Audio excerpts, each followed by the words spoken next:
All rise.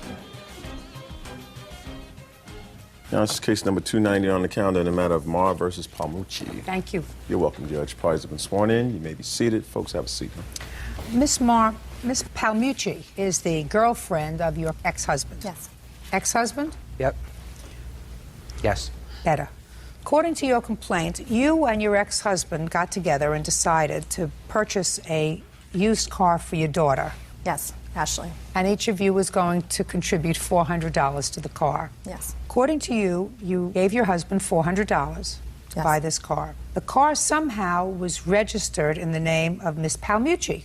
Yes. Your daughter drove the car for a period of time, and then, for whatever reason, Miss Palmucci took the car back. Yes. You want your $400 back. Correct. Miss Palmucci said it was always her car.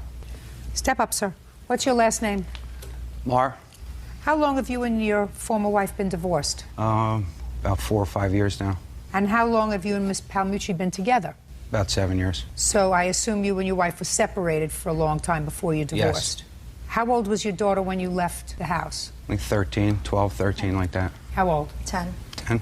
They're not always good with dates. Whose idea was it to get this used car for your daughter? It was my idea. Where did you find the car? My niece had it. She was selling the car. Did your wife, former wife, give you $400 towards the car? Look at me.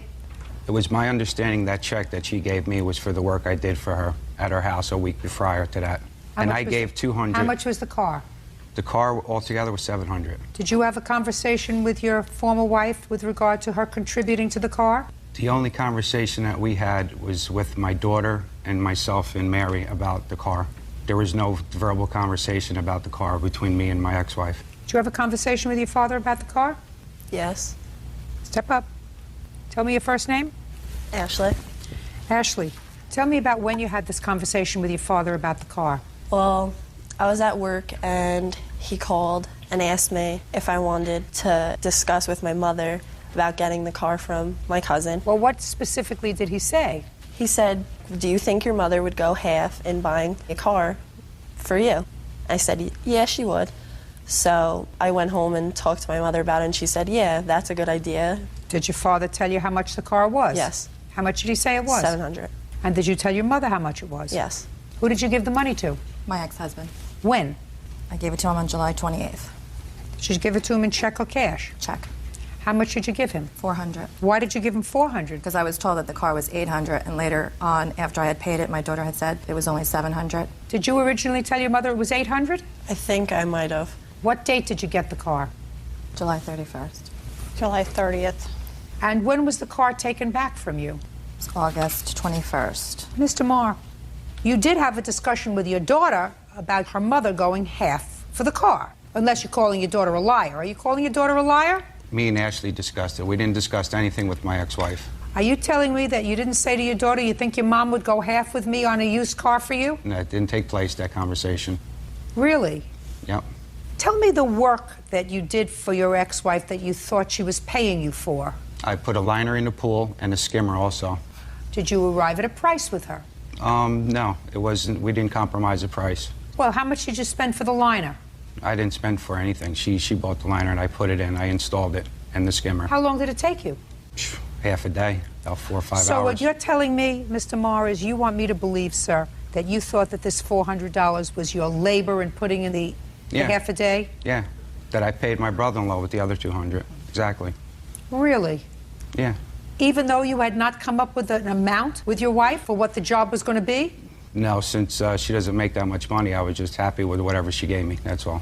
Mr. Marr, you're full of baloney, sir. Absolutely, positively, 100% full of baloney.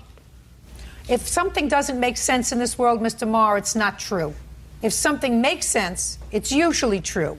What makes sense is you having a discussion with your daughter and saying you think your mom would go half with me on a car for you, and giving her an inflated amount of $800 because that would have covered the tags and the registration and whatever it was to get it on the road.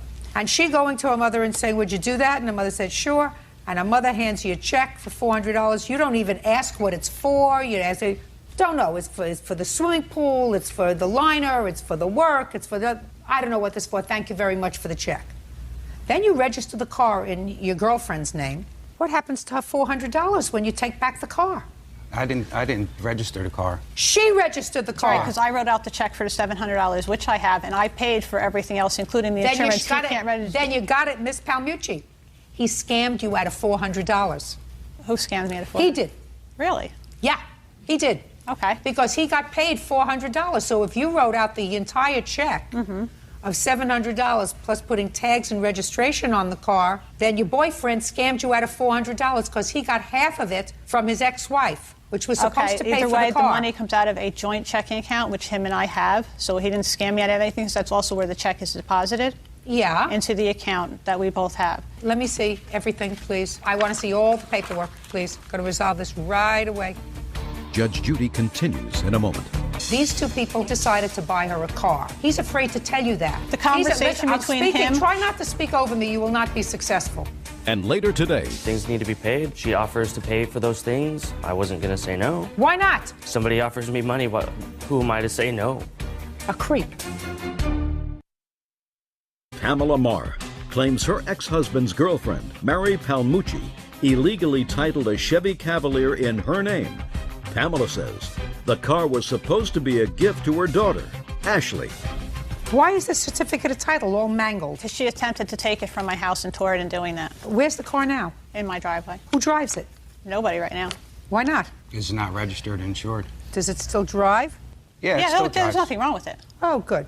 You want to give him $350 for this car? Sure. Hmm? Yes. Good, because that's all they paid for. They said they paid In addition $700. to the insurance, the registration, the title, the amount that I had to have it towed in order to get the vehicle back. Shouldn't have done that. Because Well, you didn't get the the only whole other story. choice that I was given by the police department Listen was to that I me. should file You a didn't complaint get the of whole theft. story, madam. The whole story was these two people have a child together. They decided to buy her a car. He's afraid to tell you that. The conversation Listen, I'm between speaking. him- Try not to speak over me. You will not be successful. You got yourself in the middle of it, and you shouldn't have. But she's going to give you $350. You get the other $400 from him because that's what she paid him for the car, and you're going to sign over the title to her right now. I can't sign the title until after the other case goes to court. What other case? There's another case that's going to court on the 14th of November. For what? Her claim against him for assault. Her claim against him for Yes, assault. here's the paperwork. You wanna see that Can I too? see it, please?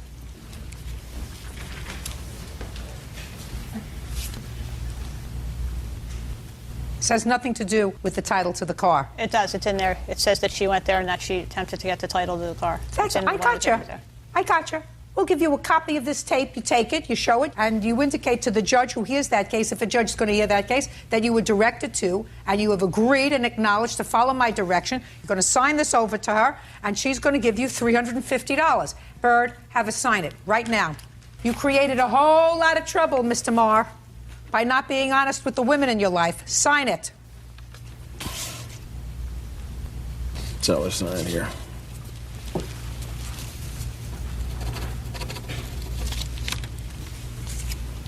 You have now purchased the car yourself. Do you understand? Yes. She gets $350. Now she's whole because she's going to take his $400 because they have a joint bank account. You got it? Yes. Very good. Thank you very much. Goodbye. Thank you. Parties are excused. You may step out. He's ruined a good relationship he had with his 3 daughters. He has no relationship with them now. It's just really, really sad that he would do this to his own daughters. She'd rather go the avenue of making up lies and causing a problem between people. That's the results that she gets. It's his fault. He ruined everything with me and my sisters, and there's going to be nothing more. They want to continue to cause friction. That's their loss. There's going to be no friction. He's been causing friction for years. And now the next case. All parties in the matter of Price versus Emerson. Step forward. Peggy Price is suing her ex-boyfriend, Corey Emerson, for loans to pay rent, fix his bike, and travel to his brother's wedding. Corey says the money she gave him was never a loan.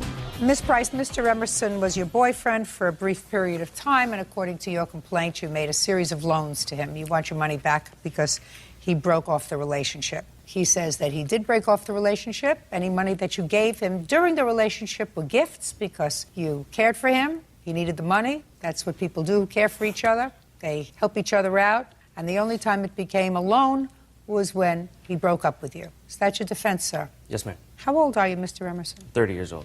Ever been married? Yes, ma'am. How many times? Just once. When and for how long? I was married when I was 20 for 9 years. You have children. 2. How old are your children? 9 and 10. Do you see them? Almost every day. So you're a good father. I try to be, ma'am. What kind of work do you do, Mr. Emerson? I work for the railroad. And how long have you worked for the railroad? 6.5 years. Pay child support? Yes, ma'am. What about you, Miss Price? How old are you? 32. Ever been married? Yes. When and for how long? 2000 until 2005. Have any children? 2. How old are they? 5 and 13. Do you work? I do. What kind of work do you do? I'm self-employed hairstylist. Children see their father? Yes. Do you pay child support? He's disabled, so they get Social Security. And your former wife, sir, what does she do? She has an in-home daycare. So it would be a fair statement, Mr. Emerson, to say that both of these families are sort of struggling to make ends meet financially. That be a fair statement? I wouldn't say that I'm struggling, nor would I say she's struggling at all. Really? That's correct. You think there's plenty of money to go around? I do. Then why would you take money from her, Mr. Emerson? I didn't take any money. No, listen to me, sir. Oh. You did take money from her. Whether it's a gift or a loan, you did take money from her, right? Yes, ma'am. So, if these two families are in pretty much similar circumstance, why would you take money from her? Things come up, things need to be paid. She offers to pay for those things. I wasn't going to say no. Why not? Is my question. Why not? Would not a person with a certain moral compass say, listen, you're a working gal, you got 2 little children, I'm a working guy, I got 2 little children. Somebody offers me money, who am I to say no? A creep. That's who you are. Because whether I determine this was a gift or a loan, you're a creep. You're not talking about somebody who's got plenty of extra cash and says to somebody that she cares about, listen, I got a lot of extra cash. You need something, I'll help you with it. You were pretty well aware of the fact, if you were dating for a while, that she's a hard-working gal who comes home from work, takes care of her kids, does the cooking, whatever, does everything that has to be done. And you, on the other hand, who see your children every day, which is really very nice, probably have much less responsibility with regard to doing their laundry, with regard to taking them to their appointments, with regard to doing the general stuff, what I call the grunt work, because your children do live with their mother, don't they? Yes, ma'am. So now we're going to decide whether you are a creep that took the money because it was a loan or a creep that took the money because it was a gift. Either way, I don't approve of your behavior. Now, when did you start dating Mr. Emerson? The second week of May, 2006. Tell me when and under what circumstances he asked you for the first amount of money. He wrecked his bike, the fork broke.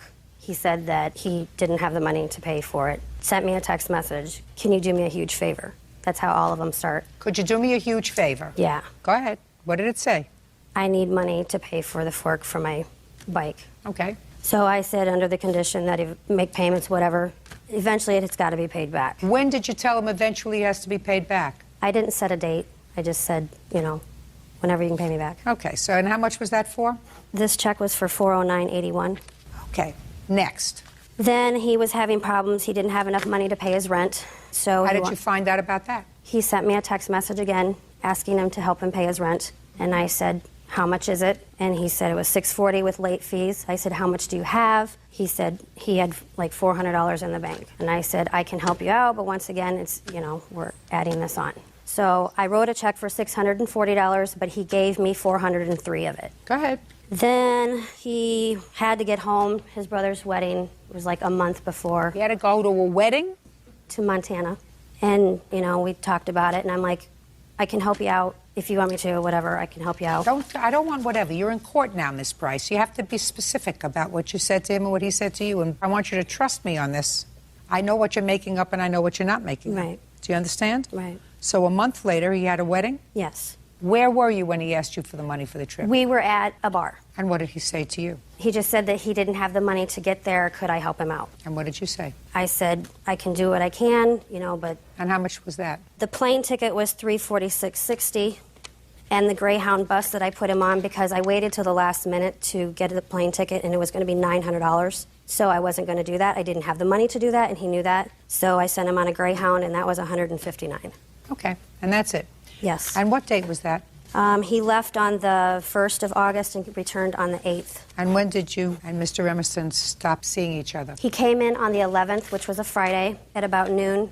To your salon? My work, yes. I proceeded to give him and his son a haircut at no charge, thinking everything was okay, because we'd had no problems up till then. And I got a text message 6 hours later from him saying that we needed a break, and, this wasn't working, it was moving too fast, and, So we went back and forth through text messages, and I said, you know, I have the right to know why you're feeling this way. I've done everything in the relationship I've given. And he said? He said, since you're giving me an ultimatum, it's over.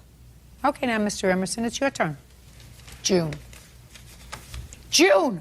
June, the mountain bike. I wrecked my mountain bike. It was going to cost about $400 to fix it. I had talked with Peggy about the price, and she offered to pay for it. What would you talk to her about the price for? Well, we're in a relationship. We talked about, I talked about wrecking my mountain bike and, what it was going to be to fix it. And why would you tell her that? Why don't you tell your ex-wife that? Actually, I did tell my ex-wife that. Did she give you any money? No. You have living parents? Yes. Yeah, well, your mother loves you for a longer time than the plaintiff did. Why don't you call your mother and say, I broke my spoke? I didn't need to. The plaintiff had already offered to pay for it. She wouldn't need to have offered to have paid for it, Mr. Emerson, if you didn't have a problem. And you wouldn't have had a problem if you called your mother or your father or your brother or your sister and said, could you loan me some money? Then you wouldn't have even had to mention it to her. It wasn't a loan. She just offered to pay for it, ma'am. Well, what about Mr. Emerson? You need not do that. I only know you 8 weeks. And I wouldn't think of taking any money from you because I have a mother who gave birth to me. I have an ex-wife who I support along with my 2 children. I have a brother, sister, father, who I've known a long time. I wouldn't think of taking money from you. How about that? Didn't even cross my mind. Nah, that's because you're a creep. Mr. Emerson, you want to tell me what cathartic event happened between the 1st of August when you went home to your brother's wedding and the 11th of August when you had your hair cut and your son's hair cut for free at Miss Price's salon that caused you to send her a text message that said, we need a break? It had been leading up to that. I want you to tell me the cathartic event between August 1st when you left on a plane ticket that she purchased for you and when you came back on a Greyhound bus ticket that she had purchased for you that caused you to say, we need a break. Okay, it was Follow my train of thought, sir. It was big deal was the plane ticket. She tells you she's going to do something and she'll play along with the story. I'm going to do this. I've got it taken care of. Don't worry. I'll do it. Just a second. Just a second. Let's get rid of the gobbledygook, sir. What you're complaining about is the fact that she does not follow through. Listen, what you're saying is she sent you home by bus instead of plane. Is that what you're telling me? That was one of the problems, yes. Oh, very good. Major creep. Major creep. Judgment for the plaintiff in the amount of $1,154. That's all. Parties are excused. You may step out. I'm disappointed. That's case number 328 on the calendar, the matter of Michael versus Bush. Thank you. Parties have been sworn in, Your Honor. You may be seated. Gentlemen, have a seat. Mr. Michael, the defendant is a friend of yours. Correct. This is the friend. His name's Peter All.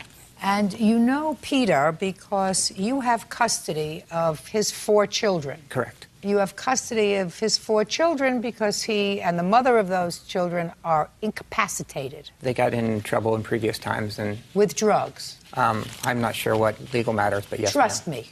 Okay.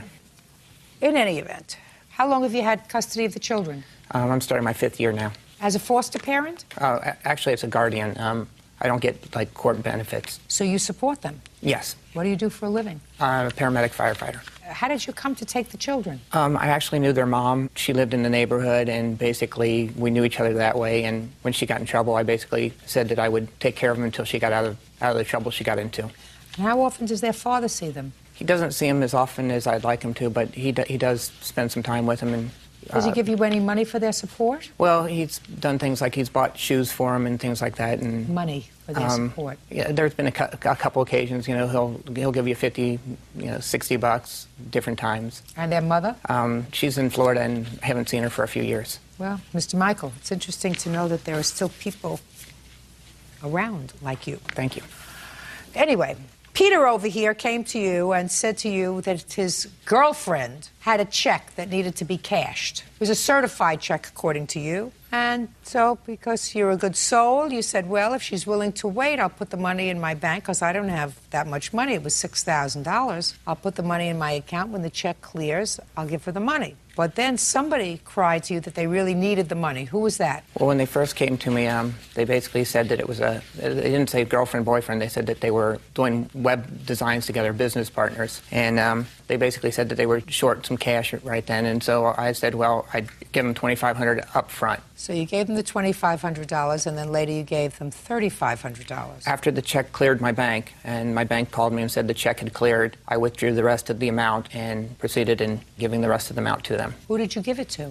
I had to give it to PD All because at the time I didn't have Talena's address, didn't have a number or anything, and at the bank she was the one that stated to give it to him and that she would get it. No, I never said that. Listen to me. Sorry. Don't interrupt. I'm sorry. Good. When did the bank advise you that the check was bad? It was the 31st of May. Can I see the statement, please? Yeah.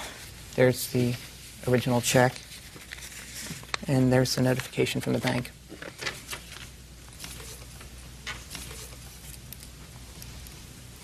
Where did you get this check from, Miss Bush? I got an email from someone that wanted me to build them a catering website, and he said he would send me the check. He wanted a 12-page website, and when I got the check, I did not have a banking account, so I asked... How old are you? 32. You're 32 years old, and you don't have a bank account? I had just moved from North Carolina to Kentucky. When? Maybe 2 months before I got the check. Yes. And I didn't have Who a are you banking living with? I live by myself. Well, he stays with me. That would be me, her brother. You live in an apartment or a house? House. Do you rent it?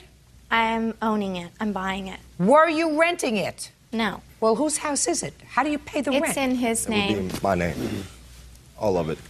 So you didn't have a bank account? No. Why didn't you go to your brother and say to your brother, who is a homeowner, who clearly has a bank account, why don't you cash this check for me? It's a rent-to-own type deal. He doesn't have a banking account either. I don't believe that. I don't believe that somebody who pays for a house, and he's clearly somebody who's been around the block a few times, doesn't have a bank account, a credit card. You have a wallet with you, sir? Yes, ma'am. Take out your wallet. Put it over there. Open up his wallet. Is there a credit card in there? They're all mine. Is there a credit card in there? Is my Yes. question. Take them all out. Okay. I had a bank account at one Just time. a second. Just take them out. All the credit cards. They're all not good. How many credit cards are there? 2. Bert, can I see the credit cards, 3. please? 4. I'll take them all. Bring the credit cards. Bert, would you look in the wallet and make sure there are no other credit cards there, please?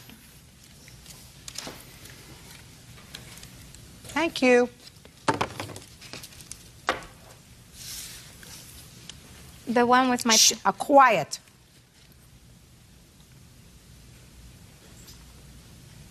Is your name Jason? Yeah. Yes, would be the answer. Yes, ma'am. Okay, so I have one credit card that's yours, and I have 3 credit cards that are your sister's. That would be you. Yes. Correct? Yes. Okay. And one is a debit card. But the one... Just a second. One is a debit card. Now, I don't use this kind of stuff, but wouldn't a debit card presuppose that you have a checking account that goes with it, Bird? That's the general That's the general idea. You don't take this money out of, a chicken coop. You The take it out of a only bank, right? The only reason why I have that credit card in there is because I lost my ID and it's got my picture on it, and it was an old banking account that I closed in North Carolina. So why didn't you rip it up? Because I have to have it for my picture to come out here. Oh, to let's fly. go. U.S. Airways, Dividend Miles Platinum, and Liberty Union. What's Liberty Union? It's a prepaid credit card. All them credit cards are prepaid. Okay, And so a prepaid credit card doesn't mean you have to pay the bill? No, it means you put money on it to have the money on your card. They don't give you credit. You just put the money on it. And what about wired plastic? That's a prepaid. You have to put money on it. It's just a way, Sue, if you want to buy an airplane ticket or rent a hotel, you can do it. It's prepaid. You don't have to have credit. You just... And how do you pay for the... You put it on Western Union, and then the money's there for you to use it to do things like that You with it. send them the cash into them to Western Union? Yes, ma'am. It's prepaid. Never heard of anything like this in my life. You have a bank account? No, ma'am. What's the name of the company you worked for who sent you this check? Extreme Web Design is the name of the company that I own. I'm the only person that works there. I didn't ask you that. I said, what is the name of the company who wrote you this check? Carlton's Catering Service. Where are they located? They're in UK is where it came from. But he said he was opening up a business in Cancun, Mexico, and requested for me to build him a website, 12 pages. And then after I had gotten the money, actually... Listen to me very carefully, sir. They're all a bunch of scammers. Him and her and the brother. You got scammed out of $6,000. You understand that? Yes, ma'am. Her excuse is he ran off for $3,500. I don't believe it. They scammed you. Judge Judy continues in a moment. How much money do you give Mr. Michael for your 4 children every week? You'll give it to him every week. Outrageous, sir. You are an outrage. And later today, She called me and said, I need to get my act together. I want to come back. I'm going to join AA. And I said, okay, we can make this work. real cases, real people. Judge Judy. Daniel Michael claims former friend Talena Bush had him cash a counterfeit check for $6,000. If he deserted his 4 children and is not parenting his 4 children, doing the most dishonest thing that a person can do, make children and then desert them, why do you think he would be honest with you? You know, he's just really been trying, and like I said, he comes around. He's been trying? I can look at him and tell how hard he's been trying. Where do you work? I work for Cox Drywall. Stand up. I work every day. Good. How much? That's great. How much money do you earn? 14 an hour. How much money do you take home a week? After taxes, probably over 400. And who do you live with? Oh, it's not an answer. my fiance and 2 children. Who's the fiance? Misty. Who is she? It's a friend. Wasn't your girlfriend? No, she wasn't my girlfriend. We just So you friends. live with Misty? In business together. You're in business with her? I used to be her errands. Used to run errands for us, what I did. Right. How much money do you give Mr. Michael for your 4 children every week? I don't give it to him every week. Why not? Just don't. Why? I don't know. Outrageous, sir. You are an outrage. Yeah, I'm an outrage. You're an outrage. Sit Yeah. down. Give her back this check, please. Can't look at her anymore. Him either. Judgment for the plaintiff in the amount of $5,000. That's all, sir. Do me a favor. Do me a favor. Keep your hard-earned money in the bank where you are going to need it for these children. Understand? Because you're not going to get any help from him. Thank you. That's all. Parties are excused. I'm going to step out. I didn't scam Dan. I tried to lend them money in good faith and got taken for it. I basically was scammed myself. If she got scammed by a check or not, I honestly don't know. Well, I didn't get the other $3,500. Dan gave that to Petey, and then he ran off with it. I wish I did get $3,500. Period. She's lying. It was a bad check. She didn't know about it, and she got took from him. He hustled her. They're together. They're the scam artists. I felt bad for Dan, yes. I'm not going to cash people's checks anymore. You learn from your mistakes. And now the next case. All parties in the matter of Howard versus Kozar. Step forward, please. 22-year-old Kendra Howard is suing former roommate Bridget Kozar for pocketing their rent money. Kendra claims Bridget is a thief. Miss Howard, you and the defendant decided to lease an apartment together. And it is your claim that during the term that you actually lived together, it was your practice to give the defendant your half of the rent. Yes.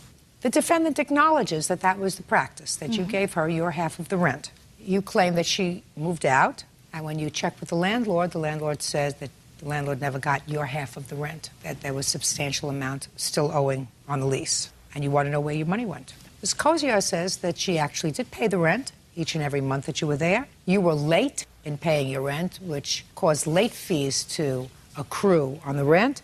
Late fees, according to you, which was $3,270. That's a lot of late fees. Anyway, so I assume we're going to be able to work this out with paperwork. When did you decide to live together? It would have been October of 2005. And when did you sign the lease? I believe it was November 31st of 2005. We moved in December 1st. There were only 30 days in November.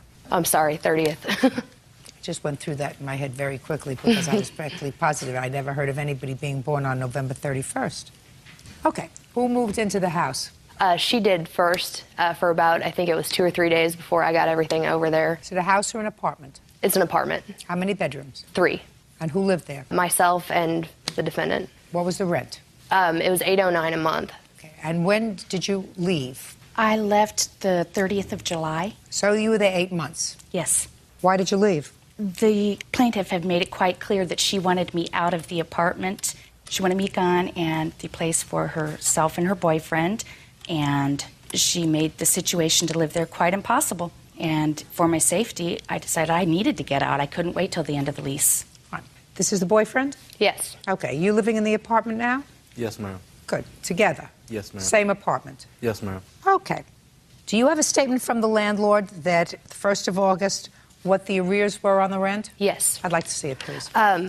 I don't have the actual statement from the landlord. I have the amount of money that they told me was owed and everything. That's not what I asked for. Okay, I apologize. I asked for a statement from the landlord. From the landlord, okay, that I don't have. Well, I don't accept what you have. What you have is merely your calculations. That's hearsay, Miss Howard. Well, I also have a sworn affidavit. I have receipts from what I paid that day. Sworn and affidavit everything. from whom? From my father. I have to see from the landlord what it is that he said were arrearages. Do you have that? Yes, I do, ma'am. Oh, great. Can I see it, please? You certainly may. It's written, handwritten on the bottom. No, I'm not interested in what's handwritten on the bottom. I'm interested in this printed. Well, it would be at the top of the page, ma'am. Okay, so the balance due as of July 30th was $2,377. Yes. So I assume you have checks to the landlord. They did not accept checks, only money orders, and I have a few of the money order stubs, yes. Well, what about receipts? They didn't give receipts. They've given me a receipt every time I've gone in there to pay. No, Miss Kozar. I'm sorry, they did not give me a receipt when I went in. Well, that's your problem. Miss Kozar, you have a problem. Your problem is your own statement acknowledges that the plaintiff paid you her share of the rent each month, albeit sometimes late. That's what you swear to in your answer. And you say that late fees accrued because she paid the rent late. But there are no late fees that would have accrued that would have brought the balance of what was owed to $2,377.20. Part of what was paid, that had to be paid for her to be able to sign me off the lease to get me out of the apartment, which was what she wanted. And that was also August's rent. How much was that? $3,200. $3,200 to get her off the lease? No, that was how much was owed, and I didn't want to have a judgment against me, and that's why I paid it. Well, is that also to get her off the lease? No, I wasn't worried about getting her off the lease at that point. How much did it cost you to get her off the lease? Not a dime. Nothing? No. Okay, who are you? Alicia. Alicia what? Moreland. Are you a landlord or work for the landlord? No. Who are you? I am her best friend, and the reason why I know this is because every time that we went in there, I went with her, and at the bottom of the notice it says in order for I don't take what's in the bottom of the notice. Okay. The bottom of the notice is hearsay. Okay. Sit. May I present my side, ma'am? Sure. Okay. We moved in, and the first month went okay, but by February, she was having problems with her current boyfriend because they were drinking too much. Listen, and get on with the rent. We weren't even together. She moved out in February, just up and moved out because she broke up with the boyfriend, couldn't handle it, needed to leave, I'm left sorry. for Illinois. Don't speak. And I paid my half of that month's rent, but that still left me up in the air for her half. That's for when February? the late fees, yes, that's when the late fees started accruing. Okay. Then she called me and said, I need to get my act together. I want to come back. I'm going to join AA. And I said, okay, we can make this work. You know, and so I drove her to AA meetings and helped her work. Get on with the rent. And then it was a little bit before she got a job, and her dad paid for her expenses. But in the meantime, she may have come up with rent, but the late fees were still accruing, and I was paying her half of the utilities and taking care of her animal. And from there on, it just snowballed. Now to listen to me. I hear your side of the case, and your side of the case is pretty much what you said in the answer, which was I did an awful lot of stuff for her.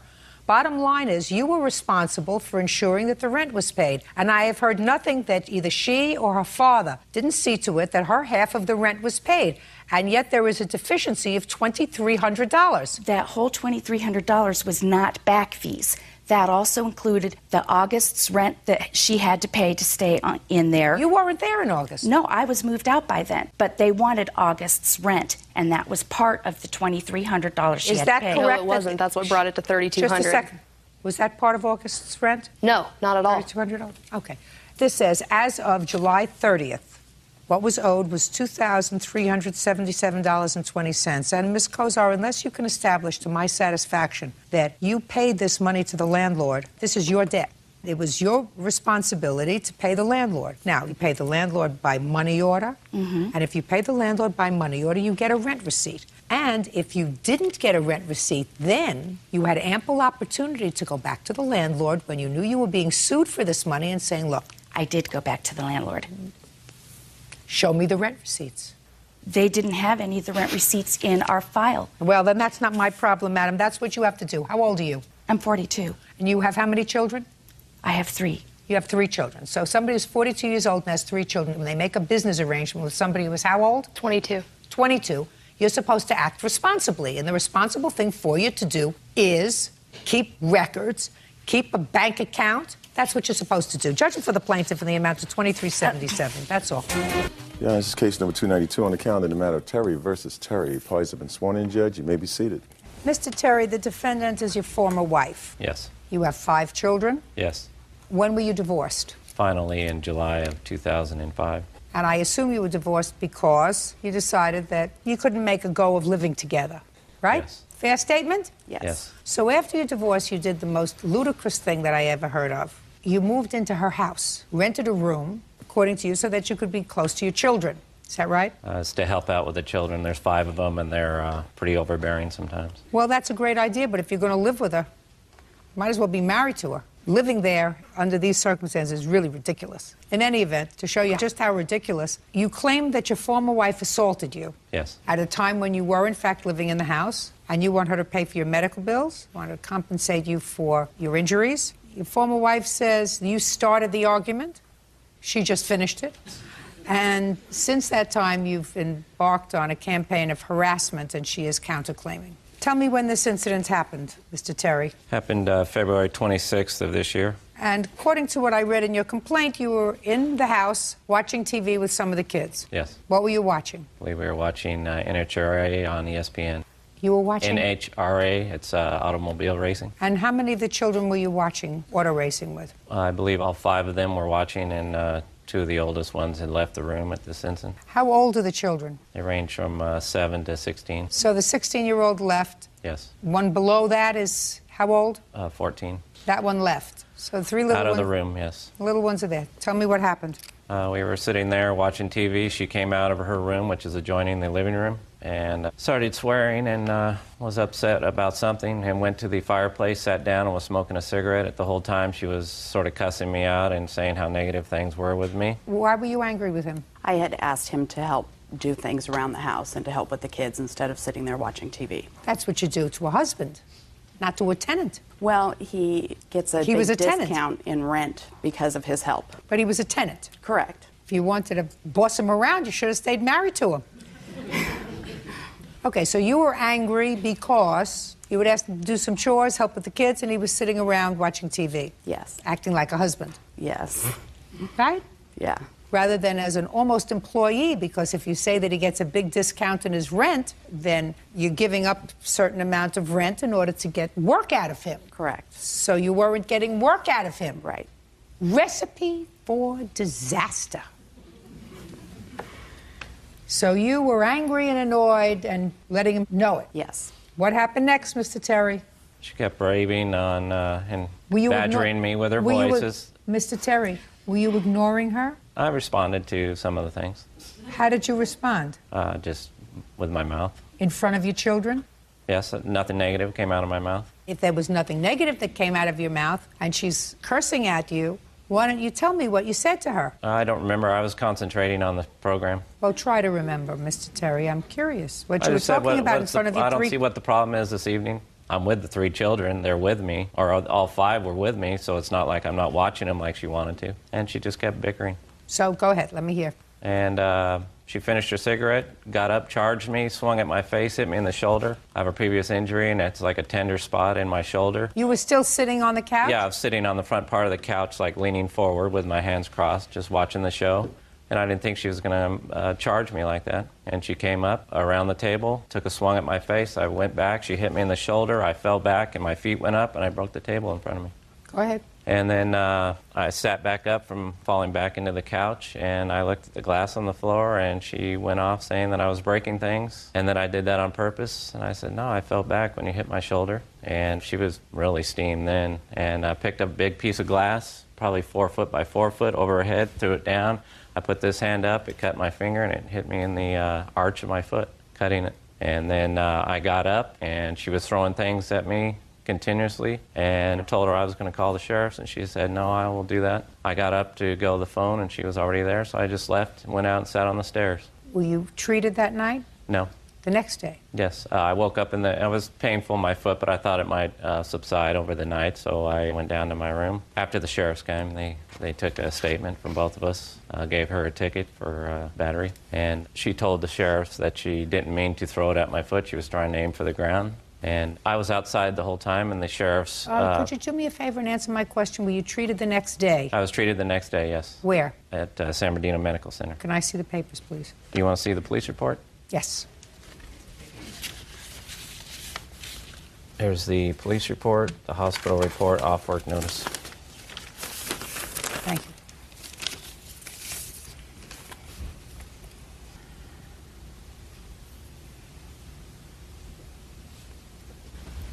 Okay, Ms. Terry, I'd like you to tell me your version of the events of the 26th of February. Okay. He was sitting on the couch, and I think just the one youngest child was there.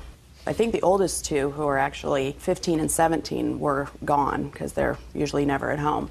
And he was sitting on the couch watching TV, and I went and stood in front of the TV and asked him if he would help me do some things around the house. This was in February, 8 months ago, so I don't remember what I needed him to do. However, when I stood in front of the TV, he told me to move my fat because he couldn't see the TV. And the TV is big. It's like a 52-inch TV. And so when he said that, I was furious. So I walked up to him, and as he's sitting in the corner of the couch, and I did put my hand on his shoulder and said to him, "Get out.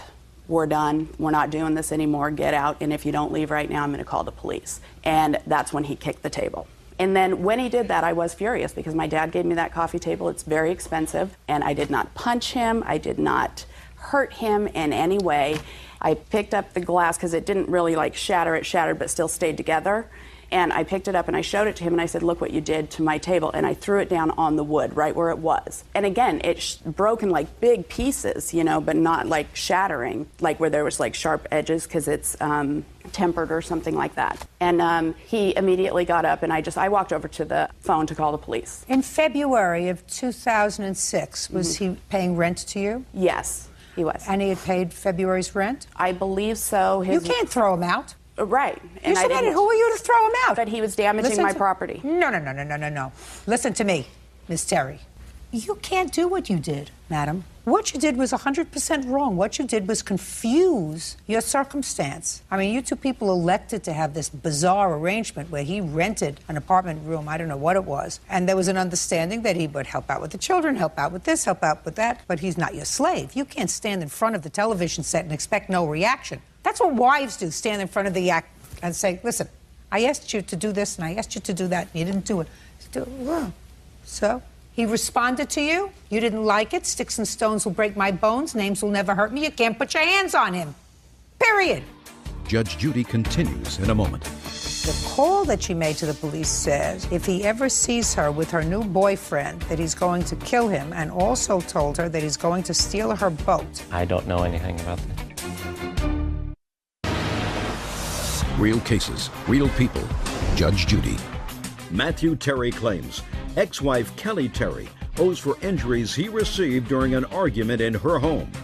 Kelly is countersuing for harassment and for making false charges to Child Protective Services. How many days were you out of work, Mr. Terry? The following day was a Monday. I went to the doctor's. I left work at half day, noon. I was there by 2. What kind of work do you do? I'm a soils engineer, foundation engineer, inspector. So how many days' work did you miss? 4 days plus a Saturday. I was taken off work for 3 days, and my employer told me if, since I was off, don't tell me what Tuesday, your Wednesday, and Thursday, listen, you're that trying they to had talk no work. over me, Mr. Terry. Sorry. That won't do. I was taken off work from the doctor Tuesday, Wednesday, and Thursday. That's all. So Tuesday, Wednesday, and Thursday, 3 days. Yes. And how much do you earn a day? $300 a day. Are you not living in the house now? No. How much child support do you pay for your 5 children? $2,000 a month. You up to date? Yes. Great. When did you move out, sir? July. You lived there from February till July? The following week, I found a new place to live, and it wasn't ready until then. That is not true. Just a second. So what you're telling me, Mr. Terry, is you lived there March, April, May, and June, 4 months? I had the recreational vehicle, and I was gone a lot of the time. Did you pay rent for those 4 months? Yes. Okay. I'm confused, Mr. Terry. If this happened February of 2006 and you decided not to pursue the protective order, even though she was given a ticket, why didn't you move out of the house immediately? Like I said. Why did you permit him to stay in the house for 4 months instead of evicting him? You know, it's... No.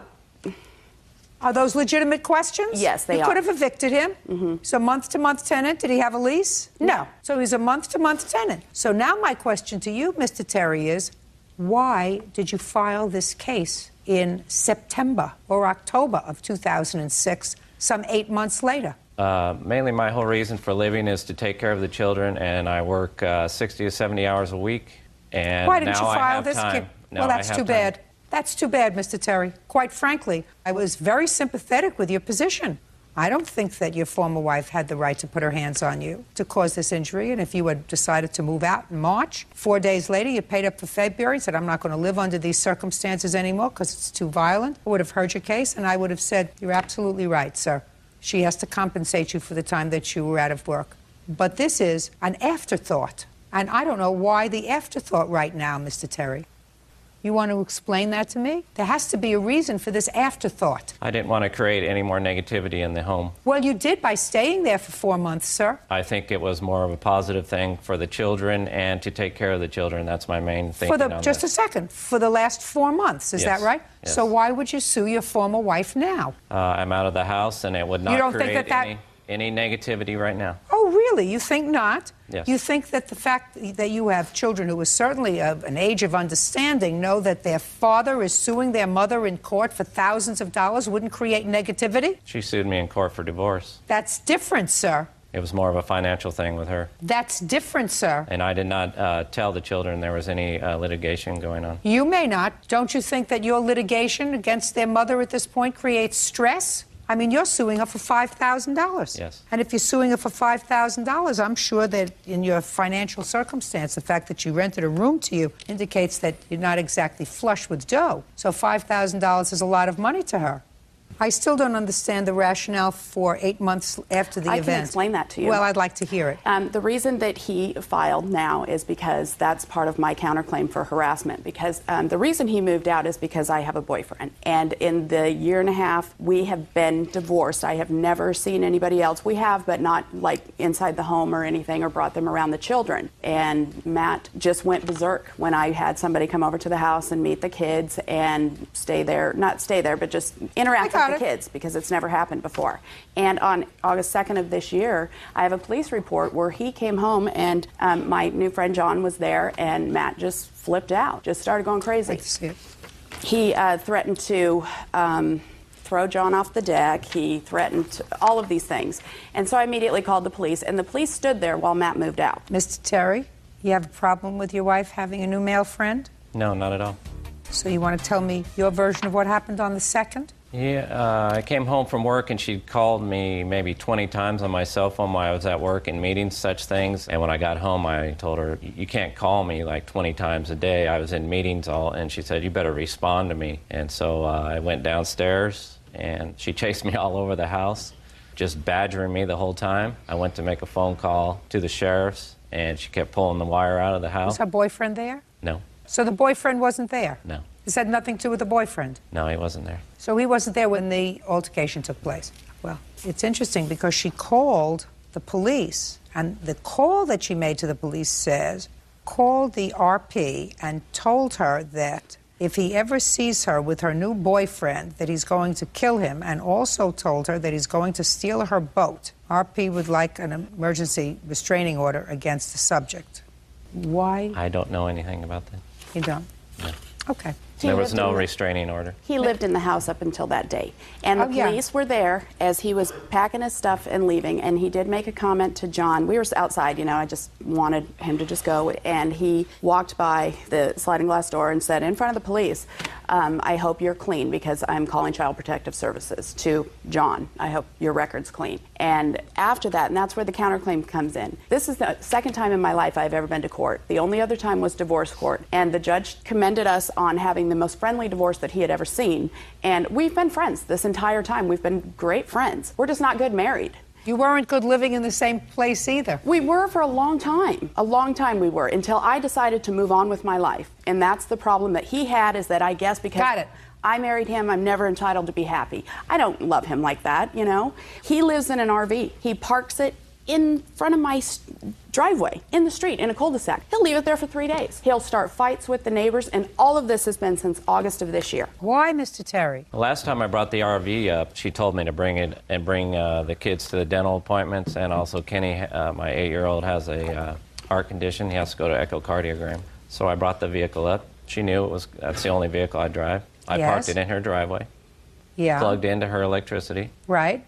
But she said you left it there 3 days. I was there for 3 days with it. Did she ask you to move it? On the third day, after I asked her what was happening with Kenny, Kenny told me that a friend of hers had choked him and thrown him down. And once I brought that up to her attention, it put her off, and she called the sheriff's. That's not true. I have 2 teenage kids that go to high school, and so my house usually has about 9 or 10 high school kids in it. Listen, you don't have to hear it. Yeah.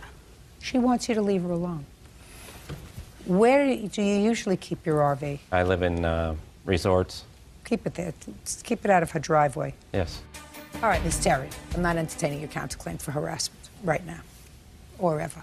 I think that things have happened, and he's just got to get over the fact that you're moving on. Moving up, moving on, moving out. You're absolutely entitled to do that. Hopefully, and I want you to pray every night that he meets a nice young lady, because that's the way that he's going to move on. He's going to move on. He's going to take you off his plate and put somebody else on his plate. Go looking for somebody. Go to Match.com. Go someplace. Go someplace, Mr. Terry. You'll find somebody who absolutely adores you. I'm not after her at all. Good. My whole thing since the divorce was to take care of the children. That's my main thing. Listen to me. I raised them. Listen to me. My sense is that you both are trying to be reasonable parents. Yes. You're just frustrating your children in the process. And if you have occasional spats, that's unfortunate, but it's not unexpected. You're going to have occasional spats. If you didn't fight, then you would still be living together. But, Mr. Terry, there is no way that I'm awarding you $5,000 and taking that out of the mouths of your children. That's just not going to happen. You are, however, entitled to reimbursement for the 3 days that you were out of work as a result of your former wife's actions. That's $900. Did you have any unreimbursed medical bills? Yes. What were the unreimbursed medical bills? Unreimbursed. I have to pay back the insurance company, Pfizer What insurance company? Pfizer Health, Benesite, for anything that I recover that they paid for out in medical bills. Listen to me. If what you're telling me is that your insurance covered the medical bills, Yes. that's what you're supposed to tell me. Yes, they covered $300. I have a $200 deductible, and I have to reimburse them for any... I understood what you just said to me, sir, and I think that you're a very smart man, a little passive-aggressive, but a smart man. So is what you're telling me that you had to pay $200 because that's your deductible. Let me see the check for $200. I don't have a check. Well, did you pay it? I paid $110 of it. Show I owe me. $94. I Show don't me. have it. Well, that's too bad. So your wife owes you $900. That's your wages for the 3 days you were out of work. Mr. Terry, put your hand down. Judgment for the plaintiff in the amount of $900. That's all. Parties are excused. You may step out. Clay versus Tyler. Parties have been sworn in, Judge. You may be seated. Folks, have seats, please. Ms. Cantway, the defendant is your sister. Yes. According to your complaints, she has a car that belongs to you that she refuses to return. And at some point in a dispute over the use of that car, your sister assaulted you. Your sister says that the car is hers, you gave it to her, and that she never laid a hand on you. If anything, she was trying to protect you from yourself. So, Ms. Cantway, tell me how it came to be that your sister actually had possession of your car, because clearly the car is in her possession. Yes. Last year, July 30th of last year, we decided to write up an agreement. I needed to borrow some money. I was having financial difficulties due to a personal situation, and we were going to write up the financial agreement that she was going to loan me the money and use the car. There were other circumstances behind it that she needed help. Listen to me. Relax. You're going to have a turn to speak. Do you understand? So sometime last year, you were going to write up an agreement. We did write up an agreement. Can I see it, please?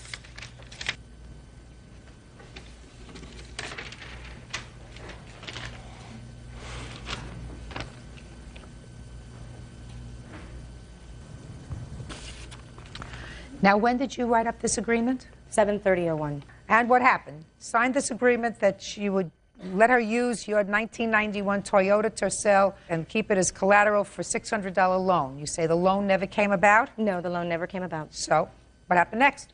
Well, a couple of months went by. We had talked about it a little bit. The situation was good for her at that point because the car that she had been driving she sold because it was unsafe. She did help me watch my kids, and it was a safe car for her to be able to drive around in. I did have another vehicle at the time. Where had you gotten this car from? My mother gave me this car. When?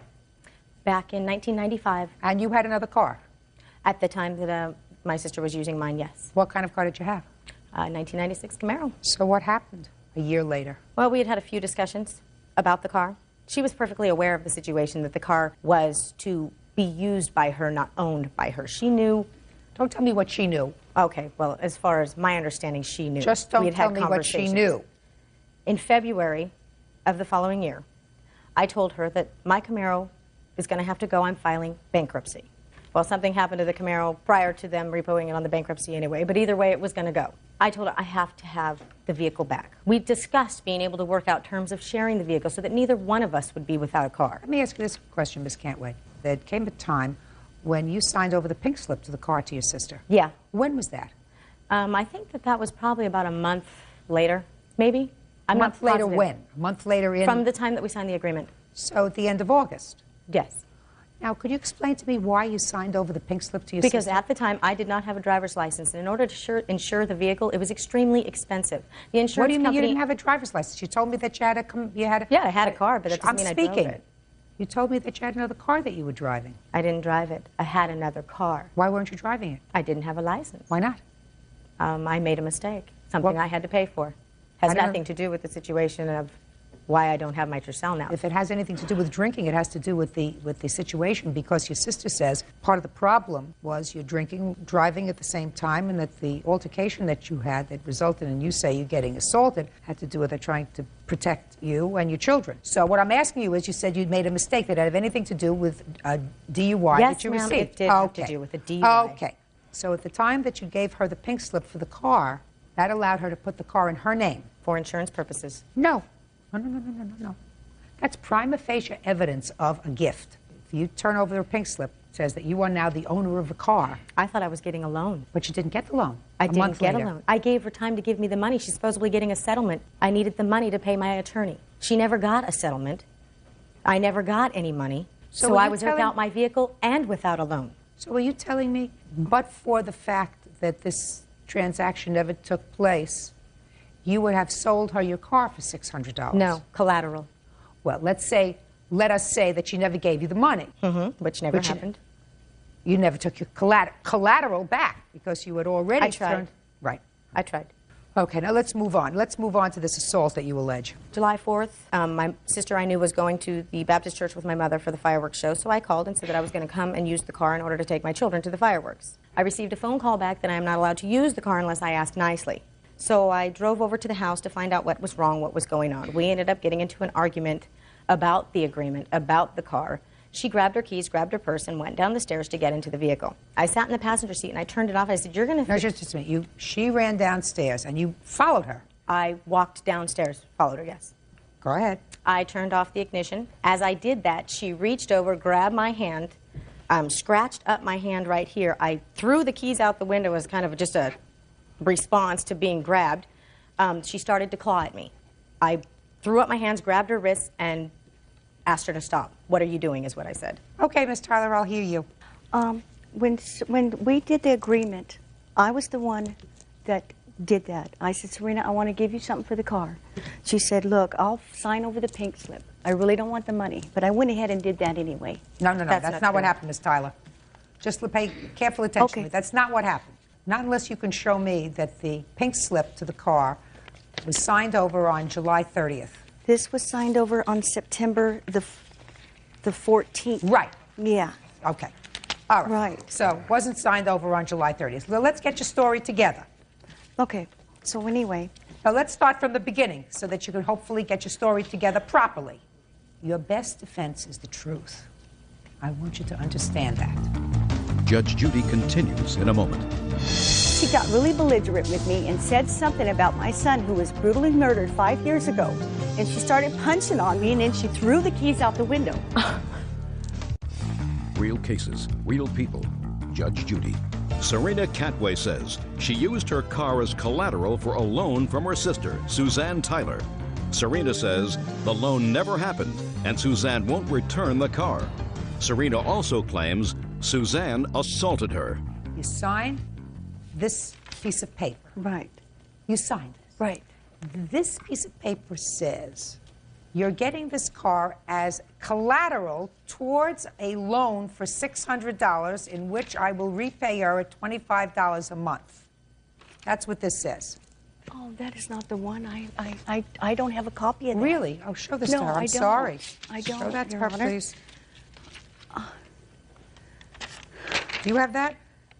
This is not the one, Serena. Oh, wait, do you have... No, I don't have a copy of this. No, do you have a copy of any agreement that you signed? No. Okay, but you never signed that? No. Good. Can I have it, please? That is the agreement, Your Honor. Okay. I There don't is know no that other at all. agreement. I don't know that at all. Go ahead. So on September the 14th, my sister signed over the title of the car. Tell me about the conversation that you had I with her. did tell her I did want to give her some money for the car. This was before she signed this over. I said, I don't feel right about it. But she said, don't worry about it. Mom got the car for me, and it's like a family heirloom. I'm going to pass it down to you. That's not true. Okay. Can I see the pink slip? I've Can I see never called the title? car a family heirloom. Go ahead. So then after this, I was always driving her kids around because she had 2 DUIs. So I was doing that for her. And then I think it was a few months after that, Serena had mentioned that she was behind on her Camaro payments. And so it was not too long after that she totaled the Camaro. And I didn't total the Camaro. Yes, you did, Serena. Miss Tyler, just talk to me. She Don't totaled the interrupt me. Camaro. She didn't have any insurance. The car was going to be repossessed. So she hid the car in the garage for 3 weeks. And she went down and she got an insurance company to insure the car. When her boyfriend got back from Spain, they went and they told the insurance company that he was the one that was driving it, so she Your wouldn't Honor. get in trouble because she didn't have a license. So then I was she filing made bankruptcy. I'm sorry, but I was going to lose the car. I did not wreck it. Go ahead. Ma'am, okay. Then after this, it was like a few weeks after that, her and her girlfriend came up to the house. You're talking about the incident in July? No, July ma'am. 4th? She's talking. This was in the spring of 2002 when she wrecked the Camaro. Okay, she wrecked the Camaro. Right, Go and ahead. it was like 2 weeks after that, I was sitting on the front porch, and her and a friend came over, and a friend of hers was outside talking to me, and Serena went in the house, and she said, you need to give the car back to Serena. And I said, what are you talking about? And what did you do to her? And I said, Miss what are you... Cantway, I'm sorry, I don't ma'am. want to hear you. I'm sorry, ma'am.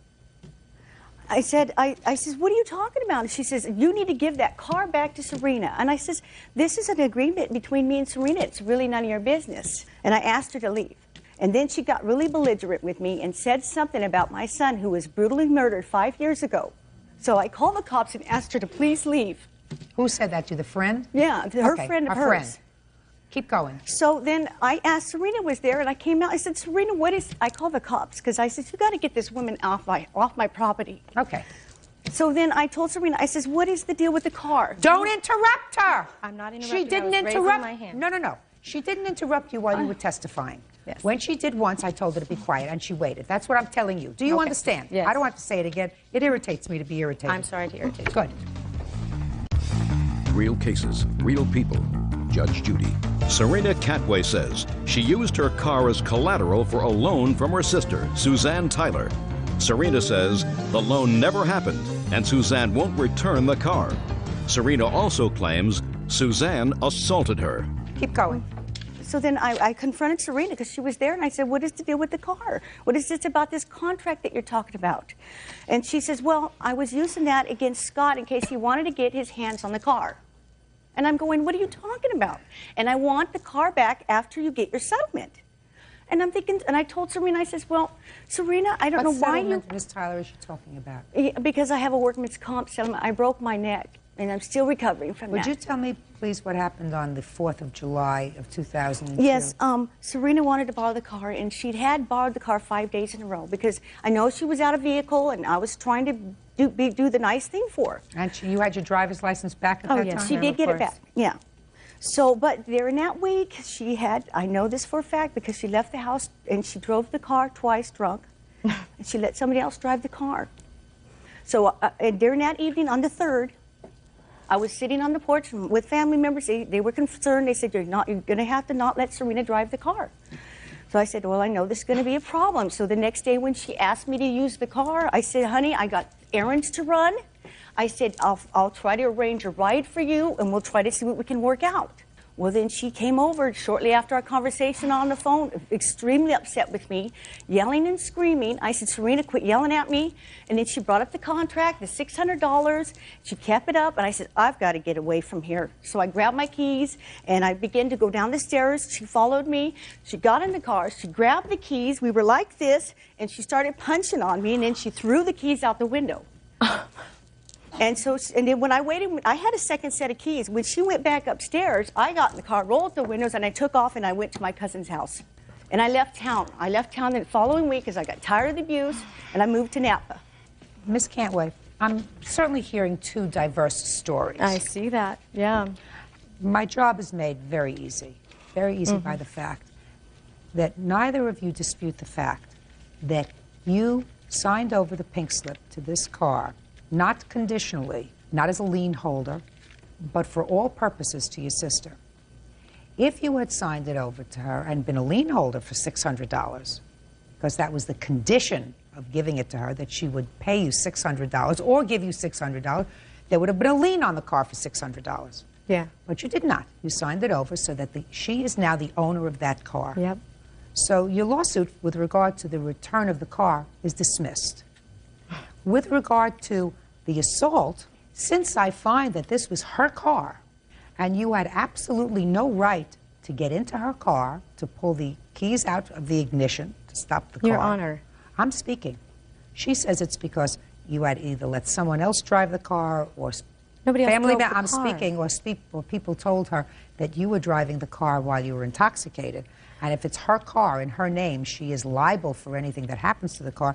In any event, you had no right to get into the car, pull the ignition keys out, toss them out, and if she scratched your hand at the time that you were struggling over the car keys, she has a right to do that.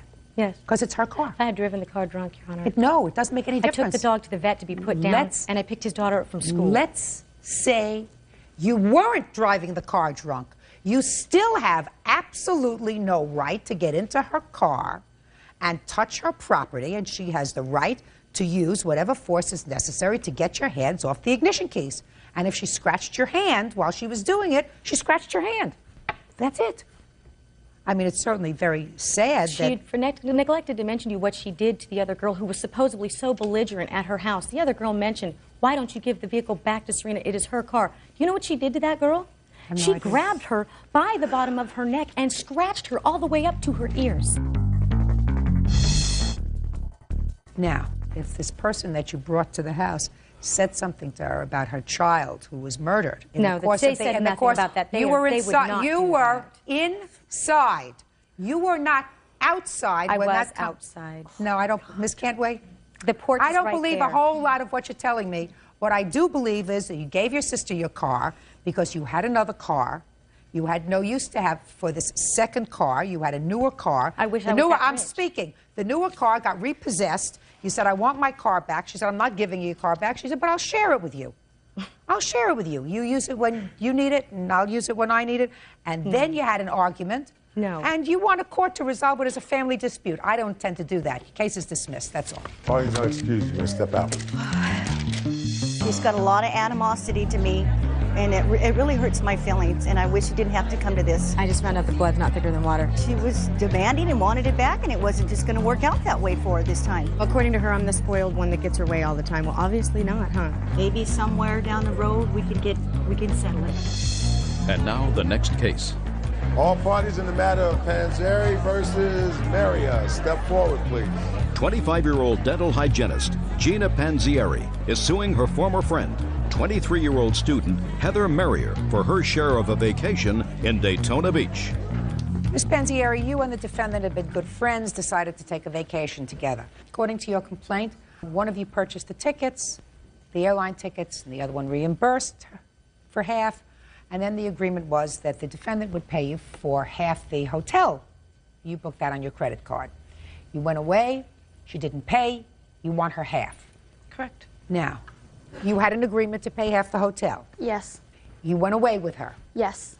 You didn't pay half the hotel. No. You have a defense. Yes. Okay. How much is half the hotel? Her half of the hotel is $1,075.44. Okay. And can I see the documentation for that, please?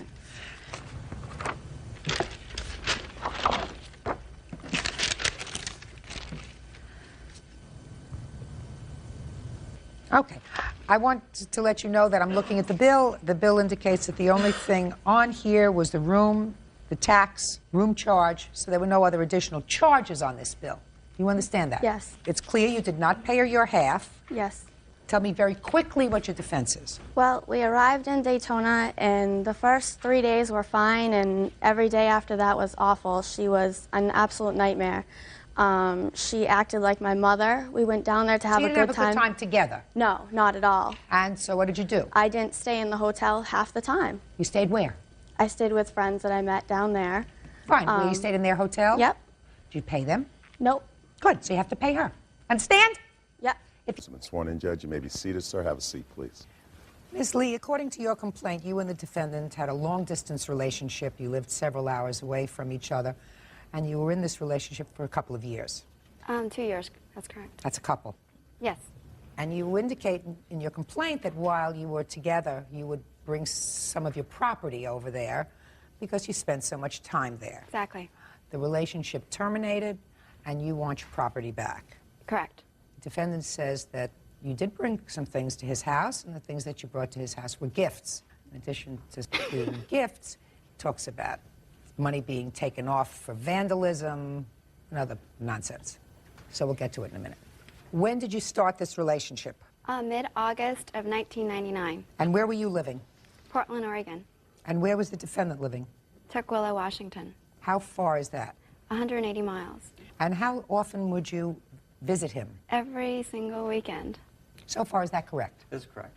And when did you start to bring property to the house? I wanted him to learn how to go to karaoke bars with me, and he wasn't comfortable with that. So I said, well, why don't I buy a karaoke machine and some CDGs? It's a very expensive system and microphones. And he already had a stereo system. And since we spent so much time there, that's the first time I bought that. So you brought it to the house? Yes, ma'am. So that's one of the items that you want back, your karaoke system. Correct. What else did you bring there? DVD player. Why would you bring a DVD player? Don't. Sorry, Your Honor. A DVD player. Well, tell me Correct. about that. Tell me how that came about. Adam wanted to have a system downstairs. He bought a 65-inch TV downstairs with a DVD player. But then I said, well, I like to be upstairs because it's cold downstairs. And he says, well, we don't have a DVD player upstairs. So I said, all right, I'll go buy one. Okay. Just so, like that. So you went and you bought one. At Costco. I have the receipt. And you brought it to the house. I did, because I'm always there. Sorry. Sorry. I'm nervous. Don't be silly. Be sorry. nervous, but don't be silly. I'm sorry, Judge. Good.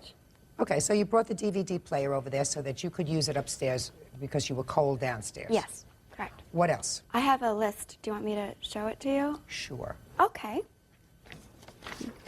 Okay, it's organized by level of importance. No. I'm sorry. Listen to I'm me. sorry. Listen to me very carefully. Okay. I want you to tell me what things are yours. They're all Give me mine. back a list. Everything on this list is mine. Go, read it. Okay, the CDG collection. Slowly. $1,500, a CDG player, $300, a DVD player, $245, a set of microphone cables and stand, $150, office furniture at Costco, $399. She's been paid for these Oh, things. shh. Sorry, Your Honor. Now let's get to the office furniture.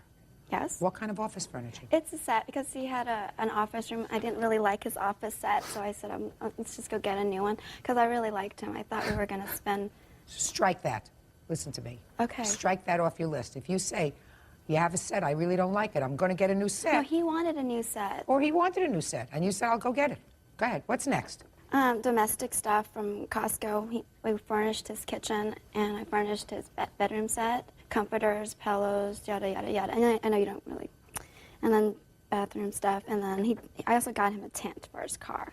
A what? A tent for his car, which he traded in. I'm curious, how did the tent come about? He said that he can't drive a car without a tent. Shh, please. So he wanted one, so I got it for him. Good, that's nice. That's a gift. Next. And all the other furniture that I bought was like a dry erase board, wall. Like I had 5 wall frames that I bought at an auction. Well, what'd you bring them there for? Because I moved out of my condo and I didn't have room for it, and he said he'll hold it for me. Oh, really? Those things I want to hear about. What was that he said he would hold for you? Well, because I didn't have room in my... Tell me what it was that he said he well, would hold. It's like a dry erase board. Well, A what? The dry erase board is like a large one that you can like write on. It's mahogany. It's really pretty. I don't understand what that is. Did you say dry erase board? It's a dry erase board with mahogany sides. You pull it out, and you can like, it's a dry erase. On it. You write on it. You have that, sir? Yes, I do. But I gave her money for that, Your Honor. He decided how much he wanted to pay me. She paid $25 for it. Just a second. He gave you money for it? He says he did, but he did not give me money for it. He just says, I gave you money, and he decides what it's for. That's the way he does things. Okay. Let's deal with 2 items. All right, we'll just deal with the... Let's deal with 2 items. Okay. If you're smart, you don't bring things to somebody else's house until you got a piece of paper that says the state of, where do you come from? Washington recognizes that this person and this person are husband and wife, they live together, anything they have is joint. You want to be a fool and bring over all those things to the house? Fine. You want to be a fool and pay for the tinting on his car? Yes, ma'am. You do that. But you don't come to court then and say, listen, you have to make me whole because the relationship didn't work out. Otherwise, I would be working 24 hours a day, and I don't like to work so hard. Real cases, real people. Judge Judy. Hannah Lee says ex-boyfriend Ezra Blanche owes for a karaoke machine, a DVD player, and other household items. Ezra says Hannah forgave the debt when she lost a bet. Okay, let's deal with the karaoke machine and the DVD player. Let me hear, sir, your rendition of the karaoke machine. Well, basically, the idea was to go half on the CDGs and things like that. But I didn't want it, I figured if we're going to break up, I don't want to have to deal with having to give it back to her, so I gave her money for these things. You did? How much money did you give her? Yes, I gave her $1,200 as payment on a lot of the things. Let's talk about specifically the karaoke machine. Okay, and the DVD player. The DVD player was actually a gift. As a matter of fact, that was a Christmas gift. But she's all about money. Basically, okay. I'm not interested in your editorial comments. Just stick to the facts. Okay. The fact is that she believes that she can throw money at something. Listen to me. That's editorial. Do you understand what editorial means? It's relevant. I want the facts. When you say to me the DVD player was a Christmas present, that is your determination of a fact. Okay, there's also then I will ask you questions about it. Right now we're on the karaoke machine. You say that you gave her $1,200 towards the karaoke machine and the other stuff that goes with it. Correct. Did he give you any money towards it? He did give me money. However, that money was for the negative equity on his car because he drove a Camaro when I first met him, and he couldn't afford it anymore. And so I bailed him out. I had a... That's incorrect, Ron. Go ahead. It was $7,000 negative equity, and he had to get rid of the car because his child support was going up. So how much did you give him? I gave him my Tercel. That's $4,500. You gave him your car? I traded in my car, and I bought a Mazda Miata. So how did he get any money? My car was the money, and I said, well, I lost my car in this trade, and he said, I would pay you $100 a month to help with your payments and stuff like that. So I took the $1,200 as part of the money for my car. Did she help you out with your negative balance on your car? Basically, she traded her car in on a deal, and I also paid money also. I don't care about what you paid also. I'm talking about what money came out of her pocket. Are you following me? Did she, in the course of your relationship, help you out by trading in her car, which cost her some money? It was also for her benefit, Your Honor. Was it for your benefit? Both, yes, Your Honor. How much benefit did you receive from it? $1,000. Did you pay her back for that? Yes, Your Honor. So you paid her back the $1,000 in addition to the $1,200 that you gave her for the karaoke machine? Based on a bet, Your Honor, yes. Excuse me? Based on a bet, Your Honor, yes, and also based on vandalism. What do you mean based on a bet? Explain that to me. She made a bet, Your Honor, that she would have a six-pack of abs in 30 days. No, I don't understand. Didn't say a word that you said, sir. She made a bet, or she made a wager that she could do something within 30 days. When she did not do it in the 30 days, she lost that particular bet. She lost that bet, and who did she make the bet with? With me. So it's not that you paid her the $1,200. No, I did pay her $1,200, Your Honor. So what you didn't pay her for was the $1,000 for the car? Correct, but we never agreed to pay on that. So what debt was forgiven as a result of this wager that you had? I have a list, Your Honor. of things that were forgiven as a result of the wager? A list of things that she purchased and I've paid for either with the wager or with services or with vandalism. Tell me about the vandalism. Well, basically, she has a very, very nasty temper, and she has a problem with my past. What did she do? She put a hole in my wall. She kicked dents in my door. She put holes in my door. Now, did she do this, and after she did this, you terminated the relationship? Terminated the relationship several times, Your Honor. All right, but you didn't terminate the relationship after each of these incidents, finally. Actually, I did, and then she would always try to throw money back at me. Whatever, Yeah. sir. You didn't. She punched a hole in the wall, you had a fight, she left, then she came back. Is that right? Yes. And you took her back, right? And she continued to come on weekends. Correct. That is what we call forgiving. You forgave those things. You don't come now and say, I sort of charged it off to debts and wagers. Listen, sir, you have a DVD player in your house and a karaoke machine, is that right? Correct. Does the karaoke machine work? Yes. And all the accoutrements work? Yes. And what about the DVD player? Does it work? Yes, Your Honor. Good. Pack it all up, because she's getting it back. Not all this other nonsense. But this she's getting back, because if you have a relationship that doesn't work out, clearly the karaoke machine you say you paid for, I don't believe you paid for it. What about the damages, Your Honor? I don't have a counterclaim for damages, sir. You never filed a claim against her for damages, did you?